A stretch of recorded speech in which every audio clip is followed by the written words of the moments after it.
Good morning, or whatever time it is. I hope you're good. We're out here today in sunny London, fitting an Andersen A2 charger. Very, very posh chargers. I love it. It's to connect onto the customer's Tesla, so it's a 7 kilowatt single phase unit. I think it is a tethered charger, because it's the type that wraps around. And basically the plan is today to show you all the different quirks about fitting this charger, because we tend to usually stick to the Zappies ordinarily, but these are a bit more of a aesthetically pleasing type of charger for some people anyway. So we'll show you around that. We'll get this fitted. The plan is the consume unit's just sort of the other side of this wall here. So I'm hoping that if we drill at an angle, I might be able to pop out here somewhere without completely ruining the render. I've actually got thanks to Mark Electrician off of Instagram, I've got some render in a pot, which is amazing stuff. You get it from TLC and you just squirt it in and you can buy it to match. So I've bought some of that to match the beige. So hopefully that will just blend right in if we do accidentally pop the render. So I'm hoping we can come out there. I want to take it inside the soffit. We'll take it along, hopefully, drop down here in a piece of conduit, up and into the bottom of the charger. And the charger, nice, just you can see, Andersen, we've been able to get the paint to pretty much match the colour of the render. So, exciting times. Yeah, we hope you enjoy the video. Any questions or anything like that, just throw them away in the comment section or message me on Instagram. We'll get cracking. You'll have to excuse the headgear. Jordan has insisted that I put a camera on my head. He tried doing it inside because he wanted to see what's going on inside my head. But he said it was a little bit too dark for YouTube, and also a little bit like steampunked, lots of like unicorns and metal, so and screaming. So the plan is, with the GoPro facing outwards, I'm going to try and work out where the consume unit is. So I'm just going to measure off the wall where that wall is. So that's about, I'm going to be coming out about 146 off of that wall. That's the most annoying thing about these shoe covers, when you forget to take them off and wear them outside. So now they're no good on the inside. But to be fair, the consume unit is only literally right there. So I'm going to try and measure 147. Oscar, do you want to hold this just here? Probably do it off this wall then. Hold this just on the outside, just sort of in line with that wall there, about there. It's only approximate. 147 is. Oh man, that's miles out. Yeah, so the consume unit's like over here. So I think from the video, I think like when we did a video tour of the property before we quoted and things, I think Jordan said it looked like we could just drill straight out and run round, but that's not really going to happen. I wonder, there's like these tails here run up and into the board. We might be able to hook onto those and get a rod into the board and come out into this meter cupboard. And there's already a crack in the bottom, so we wouldn't be drilling it. Just like drill across and get the cable out the bottom there. I know it's not ideal to run through the meter cabinet because it doesn't technically belong to us. Well, it doesn't belong to us, but I think that's going to be the only option to really do it without making any damage. If I just neatly come out the side there, round, through and underneath. So let's see if we could actually get a rod up and into that consume unit. I think Super Rod makes like a little cable tracking. I think we have another bit of little bits in the van as well. Oh, do we? I think it might be. Oh no, I think this is the one. Yes, I've never actually used this before. But what's that? It's like a little key ring. And I think the idea being you can tie the key ring around a cable without like killing yourself. I'll do it around the neutral. Not that that's much better. Oh, these are thick cables. I'll do it around the earth. Even safer. Oh, cold fingers don't help either.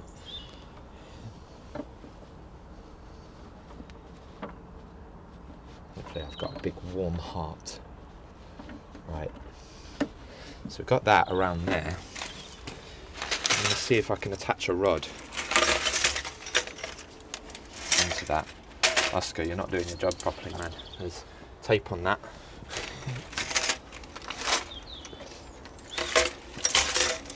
Jordan sees tape on his rods, he's going to beat you an inch of your life. Right. I'm going to see if I can kind of slide that up and across. Do you feel like you're learning loads about electrics, Mr. Cameraman? Good.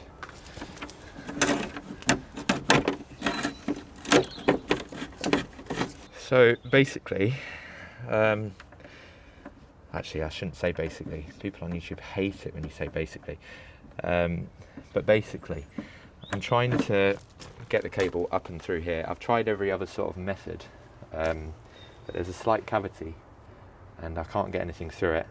So I'll show you in a sec on the inside what I've done. But basically the tails, basically, I'm basic. Tails run through this cavity here and down. The fuse board's about another metre that way. So I'm using this key ring. Hand modelling, I'm available to speak to my agent, Jordan. And I'm tying it around these cables here and I'm trying to slide it along. It's a clever little thing that I've seen people do using a key ring. So I've tried it on the earth, no success. We're going to put a picture of like Jeremy Clarkson's face or something there, or the little troll face. Because yeah, we'll definitely get slated for that.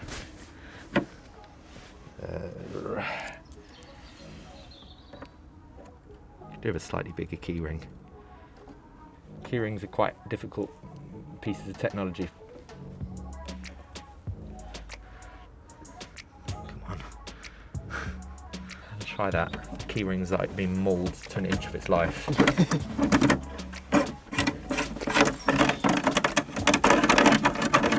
I'm gonna go try and straighten out them cables. Are you coming with me, Nathan? Then.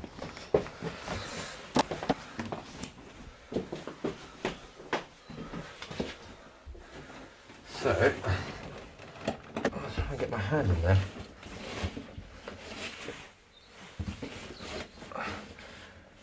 Put my hand into cavities is not the most pleasant thing ever.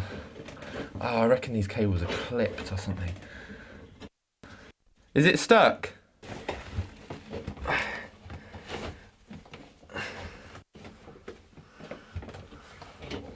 Oh, yeah, it is. It's clipped. Oh, I can feel it. Wait, is that it? Oh, it's something. Oh, no, it's a nail. I think it's actually just a nail. Ah, there's a wooden joist.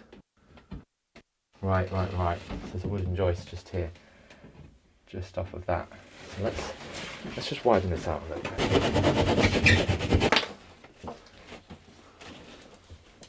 Yeah, so that's the cables there. Right, okay. Oh, so they've been really clipped tight. Oh, so annoying when you do that. Yeah, that's going to be all the way down, so we don't have a chance, really. Oh, I really didn't want to make any damage, but I think we're going to have to. What I'm going to do, I'm going to work out the height and the thing, get the angle right, and I'm going to try best I can to drill across into the consumer unit. But realistically, I don't think that angle is going to be very doable, so I'm probably going to come out just to the right-hand side of it. And if that's the case, I'm going to cut a little hatch out, do all the work behind the plasterboard to get it into the consumer unit, and then I'll refit the hatch and fill it. I reckon if we drill there at about, I think it's on the inside, it's over there, it's about eye level, so I'm going to go for that.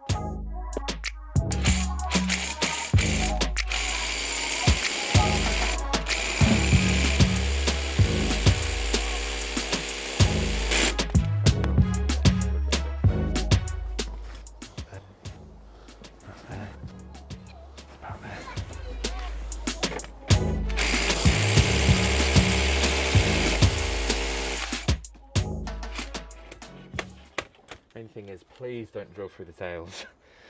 I mean, they're isolated, but still, I really don't fancy Replacing them. drilling through them.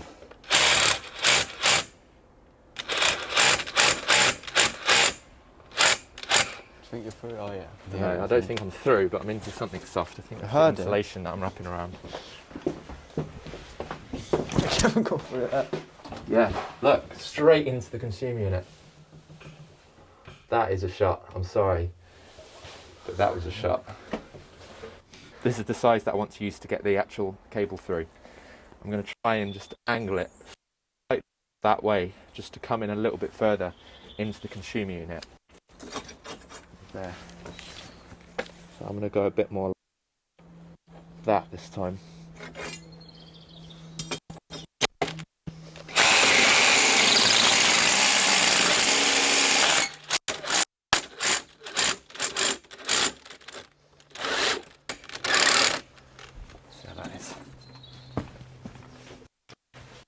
Right, now we've got the slightly bigger hole, I'm going to get the smaller drill bit through, and oh, actually I think we've got the super rod drill bits.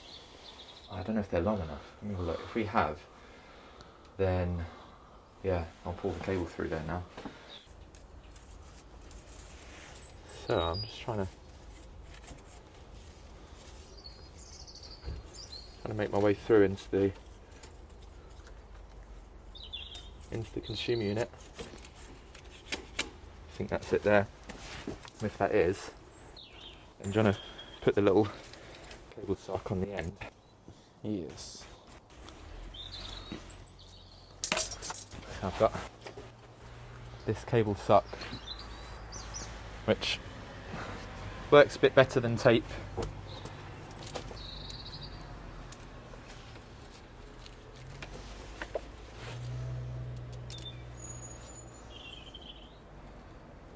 I've never actually used these on small cables before, but they're excellent. Only ever used them really on big boys. Cool, let's see if I can see that.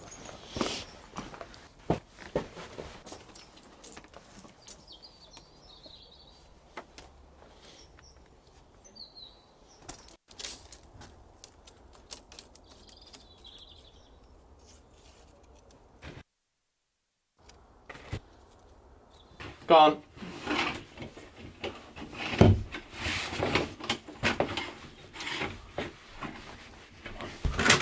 Yes.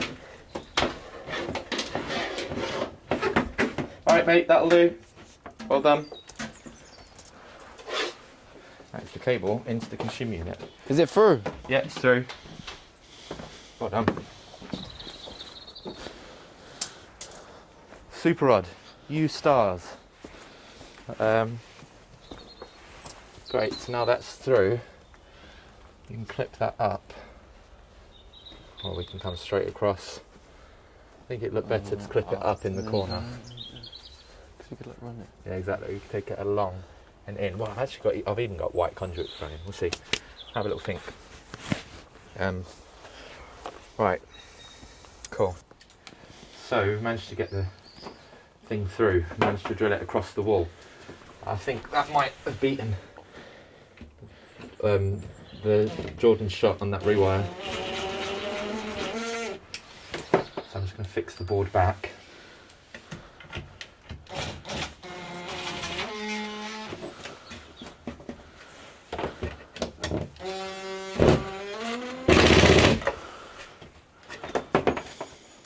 Yeah, it's fine, solid. Now I'm going to have to jiggle about this board a little bit, I think, because there's not actually enough space. We need to get another non-RCD way. We need another non-RCD way because we don't want an RCD on that device. Let me see if I can actually shoot this along a little bit. Oh yeah, that's easy. Drop that out. Actually, I'll see first. Yeah, I'll have to drop that out.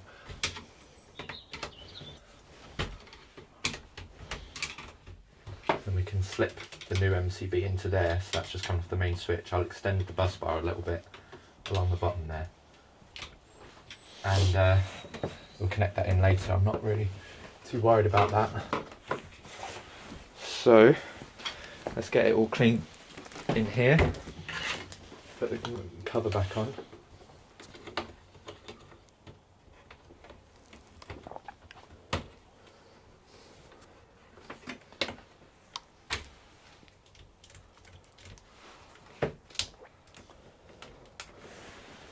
And get Oscar to have a little clean up as well. Alright, so me and my friend Pablo here are coming up with a plan. I think, yeah, with that.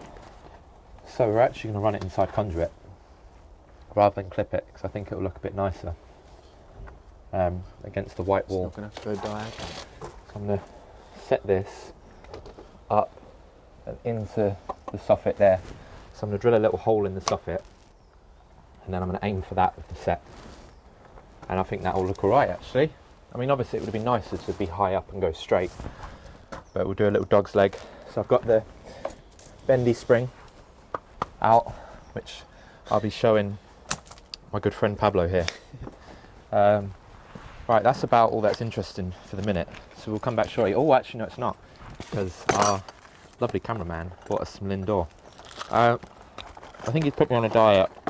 It's got the dark chocolate one, but it's good. A little diet tip actually, if anybody's interested.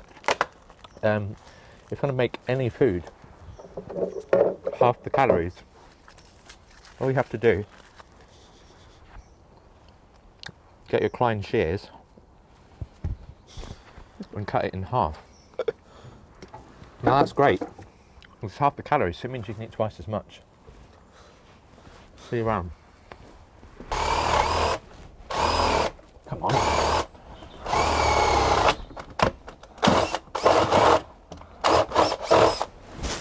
Now, let's see if... cable. What is it? Let's get the cable tongue. See if we can get something out of that.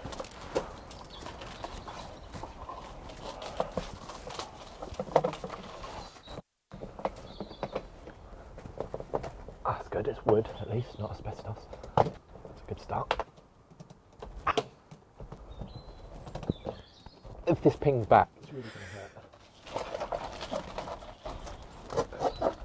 There you go. You're going down? Yeah. That's good. Now, drill a little hole here. See if we can push it across inside the soffit, because I don't really want to run conduit all the way around.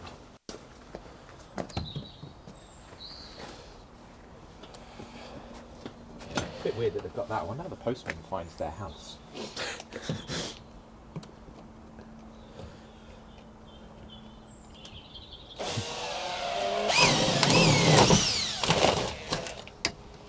Little feel around, any spiders up there? None that I can report of.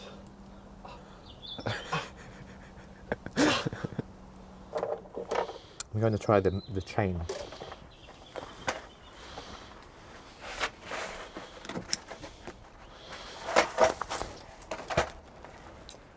It's another nifty little innovation.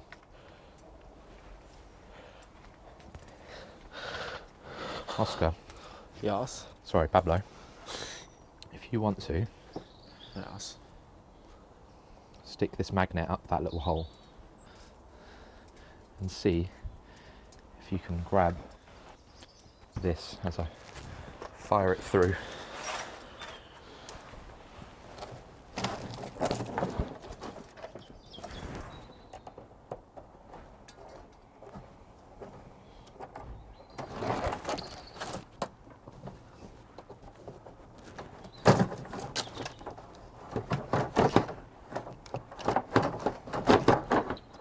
I'll try a slightly stiffer rod.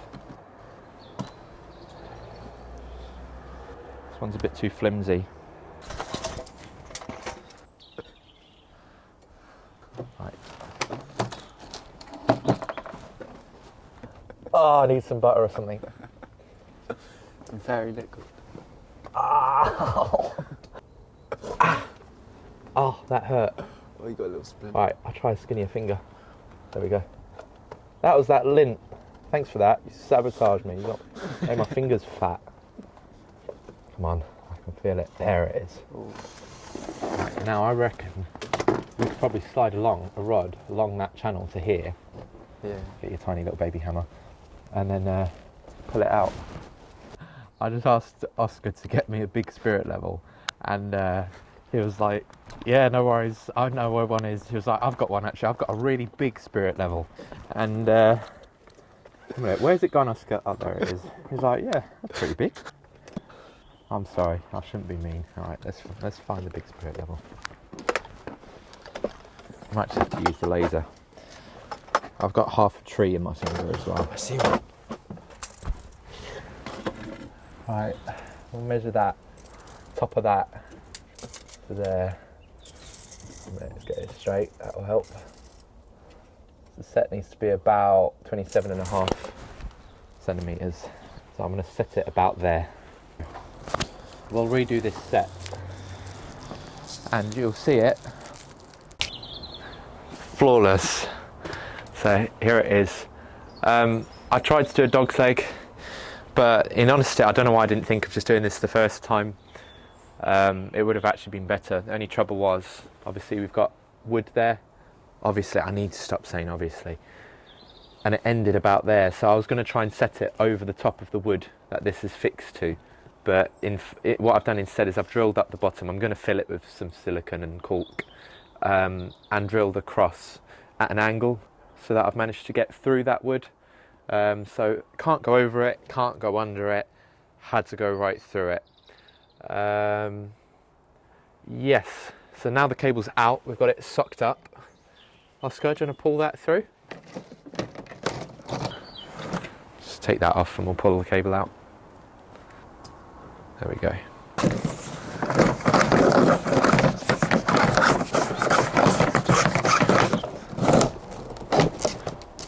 Hold up.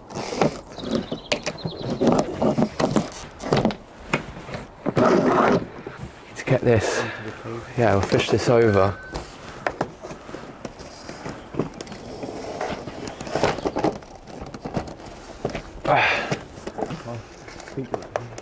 Oh, for goodness sake. It's alright, there we go. It's just because there's all splinters up there, so once you go in, there's like no coming out. Yeah. It's the one. You can really taste the silica. I prefer the taste of gypsum personally. I find it a little bit more of a deep taste. The customers bought these for us, artisan bonbons, and they're actually amazing. They're frozen. Not many people know this. Bonbon is actually Latin for electrical chief. What I think is a real compliment. It's like they're saying I'm the artisan electrical chief. Which is really nice of them to say, but I'm not. I'm not, it's Jordan. Jordan is, and in the words of Mike Skinner, don't try the trousers of what doesn't suit you. So I'm going to leave that to them. So thank you to the lovely customer for the compliment, but it's unfounded. Please direct your praise to Jordan. I'm going to get on with my savage work that I've got left to do. Here's some holes I drilled earlier. I'm not sure what to do as tool of the day. Oh, I know what will be tool of the day. This is what is fueling most of the electricians and high quality work in the nation. I was absolutely on my knees earlier, tired, but now I'm not. Thank you, Monster Energy.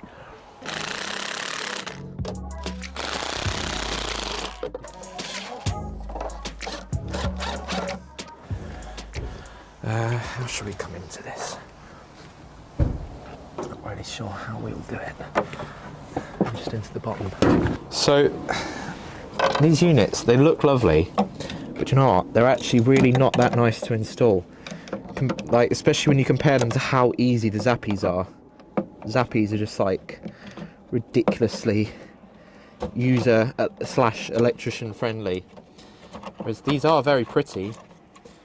But well, for a start, that is like the most small. Yeah, it's an M20 stuffing gland, but it's got like the opening of like an M16 or an M18. yeah, I'm not the biggest fan, because to keep the IP rating, basically, this whole section here isn't IP rated. Even though I'm using a stuffing man just for aesthetics, really. This little section here and this section here is what maintains the IP integrity. So if we were using an armoured cable, we're using an NYJ because we're clipping direct. But if you were using an SWA, then usually you'd gland it there, lose the armouring there to get the separation for the pen fault protection and things, and then come in through there with the internal. Which I think on my first ever video with Jordan, I messed up a little bit because I didn't know that. So I made off the armoured cable there and then realised it and had to like heat shrink and things, and it was a bit of a pain. But yeah, I know how to do them now. But they're not that friendly to install by comparison to the Zappies. But yeah, they're very nice units. Like basically the power goes on there, and the actual tethered lead connects onto that there, which we'll show you later. So I've wired it up, I've got it all prepped. It's a solid core cable, so obviously no ferrules needed. I'm going to leave it out because I'm going to test, I've still got to test that cable. I'll get this tethered lead fitted quickly and get the actual unit buttoned up a little bit, but I want to leave it out so I can do my insulation resistance and R1, R2, etc. So I'm going to quickly do that, and then I'm going to stick the cable in. So we've had quite a few subscribers asking how we test the EV installations. It's not really any different to a normal single phase circuit, but I thought I'd talk you through the process that we do. So obviously we start off with our insulation resistance. So the other side of the cable is disconnected.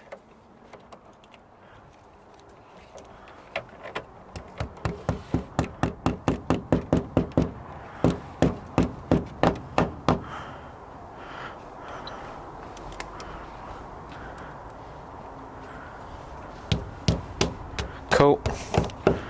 So that's the insulation resistance on this fancy tester, does a lot of it for you. Now I'm going to do my R1, R2. So I'm just going to null these leads here.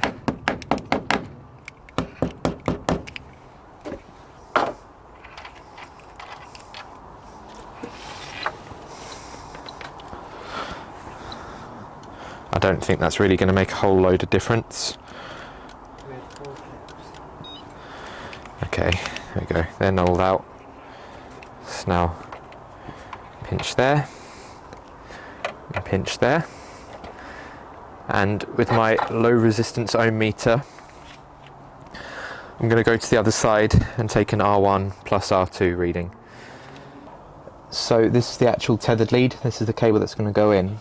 This is going to wire into here, and you've got the DC bus. I think the orange isn't actually used. I need to check the instruction manual, but one of these colours isn't used on the DC bus. So how it works in a car charger, you have the line, neutral and earth to actually provide the power, but then you've also got what's called a DC bus, which basically are the direct current cables that would communicate with the brain on the actual car charger, on the actual vehicle's electronic system, and it will tell it when it needs a charge, if there's any faults or that kind of thing. So this will just pop into there, and the other ones we put into a Wago. Okay, so I've Wagoed out the spare terminal. I've got my torque screwdriver. I've set it to the required torque setting. I'm not going to tell you what it is, because if you read your instruction manual, every unit will be different, whatever car charger you're doing. So you're better off installing it to whatever the manufacturer specifies.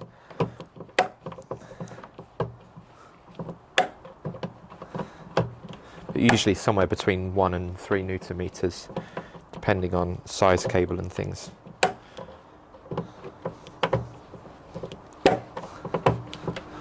There we go. That's in. Now I just need the strain relief.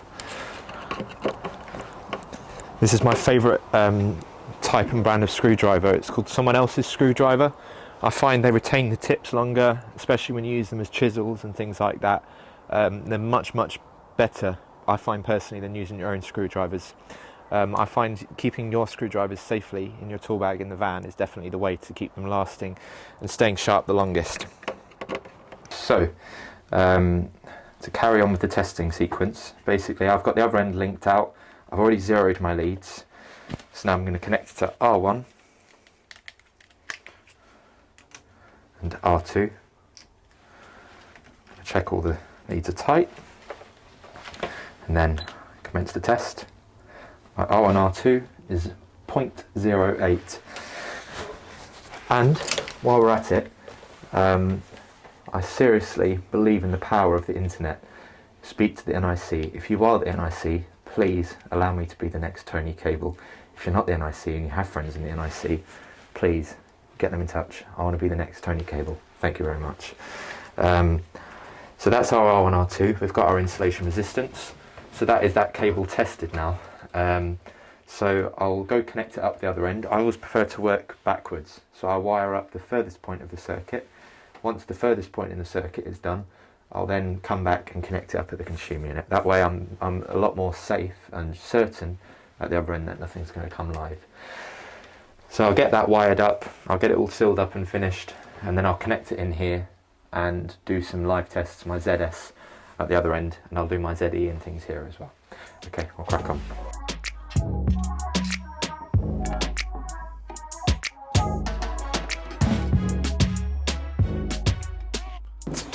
This is one of my favourite parts. This is the lovely bit about the Andersen units, is this really premium finish with the brushed sides when you're done.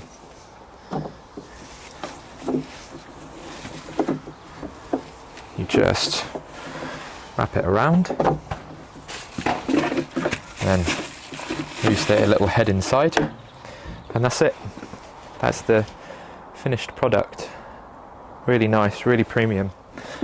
So now we'll just take it out for some testing, and then that'll be us finished. Okay, so we're going to do our ZE test. So I've disconnected the main earth. The consumer unit is isolated. Most test meters you don't need a neutral. On this test meter, to confirm voltage, it makes me use the neutral.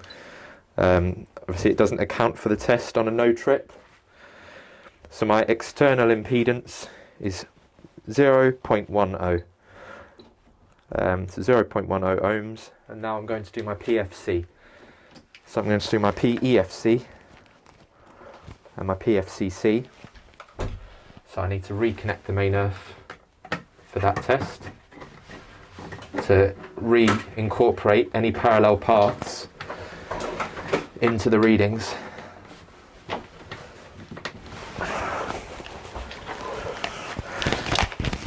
There's testing, and then there's testing for 40,000 people. So for PEFC, we have all the circuits switched on, and basically we treat it like that. So I'm going to clamp onto the earth bar, just like so. ZS loop, and then I'm going to clamp onto earth. And neutral, sorry, line and neutral. So this is my PEFC. Potential earth fault current. So 1.99 kA. Then we'll do my PFCC. 1.99. Okay, 2.2. Great. So I'll record those readings and take that down on the certificate, so I can put the cover and things back on now. Basically I had to move the circuits over to put the car charger on the non-RCD side, because that has a built-in car charger basically into the actual circuitry of it's got an RCD basically built into the circuitry of the car charger. So let's get testing out here. Okay, so I need to set up all the smart stuff on the charger, as it is a smart EV charger. But before I do that, I'm just going to check the actual electrics and electronics inside the charger are functioning correctly. So this unit here that Referral make basically will simulate the brain of the car. and it'll talk to the charger through the pilot device, and I can get it to basically get the charger to react to different things as if the car's talking to it. So when I set this to A, I want to see that it's in an idle state. So yeah, it's idle. B, the EV is detected, doesn't charge, so yeah. C, that's the contactor kicking in, so it's just starting to charge. And then E, pilot error. So that's working great. So now I'll go back and I'm going to do an RCD test. Remember where the button is now. I think it's underneath. Can't remember where they hide the button on this. So I found the switch, I found the button. I didn't want to start doing the RCD test without finding the button. The instruction manual said it was here. And I remember, I'm certain on the old unit, I've only installed one of these and it was ages ago. It was over here somewhere. But actually it's tucked just behind here around this corner, like on the inside and just in, which seems a pretty crazy place to put it, but it is there. So I'm just getting my RCD trip times. You do it exactly the same as how you would on any other thing. You set it to test a fixed type A 30 milliamp RCD with G as your selectivity. So I think the circuitry inside here is equivalent to a 61008 RCD / RCBO. No, actually no, it doesn't do overcurrent protection, so I'm lying there. It's just a 61008. We've got an MCB connected into it. So we're going to carry on getting those trip times. We've got our ZS already. We're not going to get ZS, sorry, because we've got our R1, R2, and we'll add that onto our ZE, and that'll give us our ZS. In order to do the RCD test, basically, I need to set it so that it thinks the vehicle is connected. And then I plug my RCD tester into that, and then I keep tripping it and resetting it. To reset it, I need to push the little hidden button twice. So I tap that twice. You'll hear a contactor click in. The test will continue. So testing both ends of the sine wave as you would normally. So I'm resetting it. I'm going to test it at 5 times the rated current now, so 150 milliamps. There we go. That was actually slightly over time there. So I'm going to reset it. So I'm actually going to start that test again, just because that tripped in about 60 milliseconds, which is obviously slightly over the allowable time.